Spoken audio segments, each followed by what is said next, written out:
मंच पर विराजमान हमारे आदरणीय पूज्य गुरुजन, सज्जनों तथा देवियों, आज गुरु पूर्णिमा का आध्यात्मिक महापर्व है। पर्व तो कई होते हैं, लेकिन सांसारिकता वाला पर्व अलग है और अध्यात्म वाला पर्व अलग है। अध्यात्म का मतलब ही होता है आत्मा जिसका आधार हो। अधि आत्मा, आत्मा जिसका आधार हो वो अध्यात्म। आत्मा से संबंध किसका है? सुख का, दुख का, जानने का, पहचानने का, ये आत्मा संबंधी है। पीड़ा होगी, मन की पीड़ा होगी, मन का दुख होगा, मन में हर्ष होगा, मन में प्रसन्नता होगी, ये आत्मा से संबंधित है।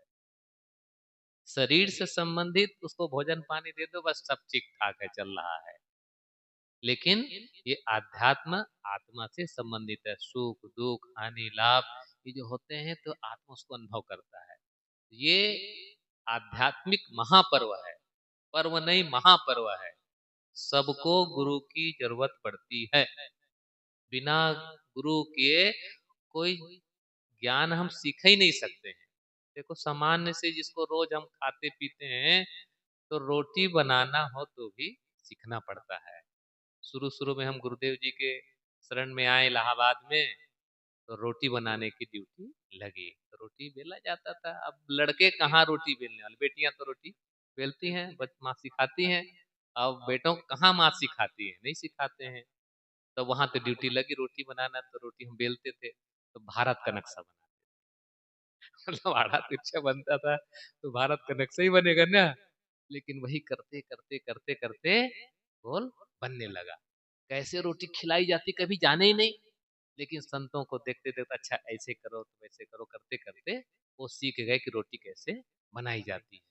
तो देखो, भौतिक ज्ञान के लिए गुरु की आवश्यकता पड़ती है।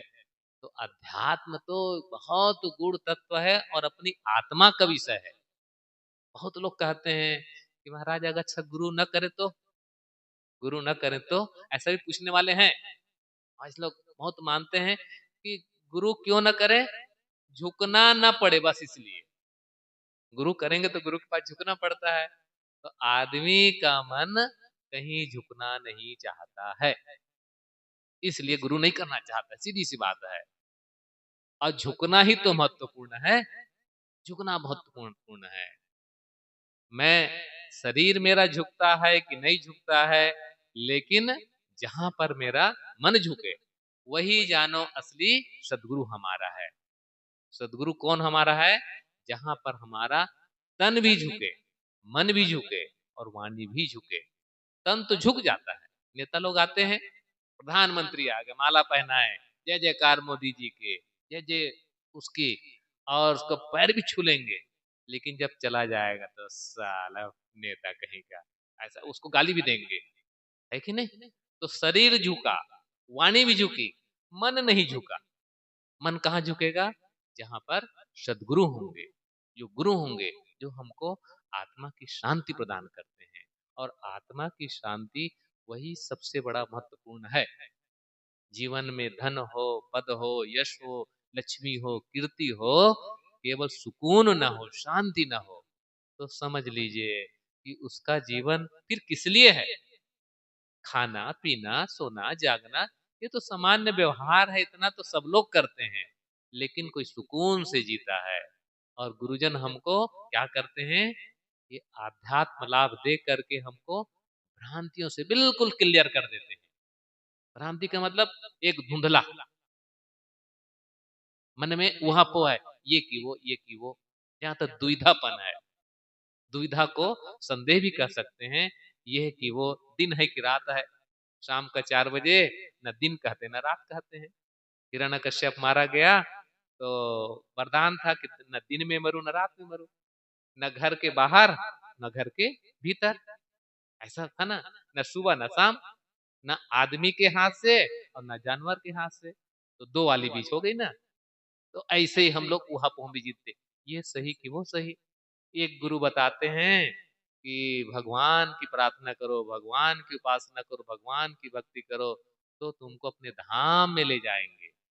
राम की उपासना करो, कृष्ण की उपासना करो, तो राम भक्त कहेंगे हम साकेत लोक में जाएंगे, कृष्ण उपासक कहते हैं हम गोलोक में जाएंगे, कबीर साहब वाले कहते हैं हम सतलोक में लेके जाएंगे। लेकिन जो सदगुरु होगा ना, चाहे किसी मत पंथ वाला हो, वो कहे बेटा कहीं आत्मलोक के अलावा दूसरा कोई लोक नहीं है संसार में, आत्मा ही वह लोक है। अच्छा स्वर्ग लोक अगर होगा भी, आत्मा भर न रहे तो कहाँ कौन जाएगा बताइए? कोई जाएगा क्या? कोई नहीं जाएगा। इन भ्रांतियों को दूर करने वाले का नाम ही सदगुरु है, जो हमको सभी प्रकार की भ्रांतियों से बिल्कुल एकदम आंख को निराला कर देते हैं। किसी प्रकार की भ्रांति नहीं, डर नहीं। सत्य बोलने वाला को डर काहे का? कबीर साहब ने कहा ना, सांच बराबर तप नहीं, झूठ बराबर पाप, और जाके हृदय सांच है ताके हृदय आप। ये कबीर साहब ने सत्य को परखाया, और सत्य क्या है? अपनी अंतरात्मा चेतना, उसके अलावा सब झूठा है। और कबीर साहब ने इसलिए कहा, झूठ झूठा के डार हो, मिथ्या यह संसार, यही कारण मैं कहता हूँ जाते हुए उबार। ये संसार झूठा तो नहीं है। लोगों ने कहा महाराज आप लोग ये संसार झूठा है, धन झूठा है, रिश्ते झूठे हैं, ऐसा आप कहते हैं, तो कहाँ झूठा? सब सही तो लगता है। देखो सही का दाल भात है, सही का लड्डू पूड़ी है तो खाते हैं, पेट भरता है, तो झूठ कहाँ है? बात तो सही है। ये पेड़ पौधे दिख रहे हैं, और लोग दिख रहे हैं, हाल दिख रहा है, सूरत दिख रहा है, भारत दिख रहा है, सब सही तो है। अब आप कहते कि झूठ है। तो कबीर साहब ने कहा कि मैं इसलिए कहता हूं तुम्हारा उद्धार हो जाए, तुम्हारा उद्धार हो जाए इसलिए कहता हूं। संसार अपनी जगह पर है, वस्तु अपनी जगह पर है, लेकिन तुम्हारे स्वरूप में नहीं है, आपके स्वरूप में नहीं है। आप मुए पीछे डूब गई दुनिया।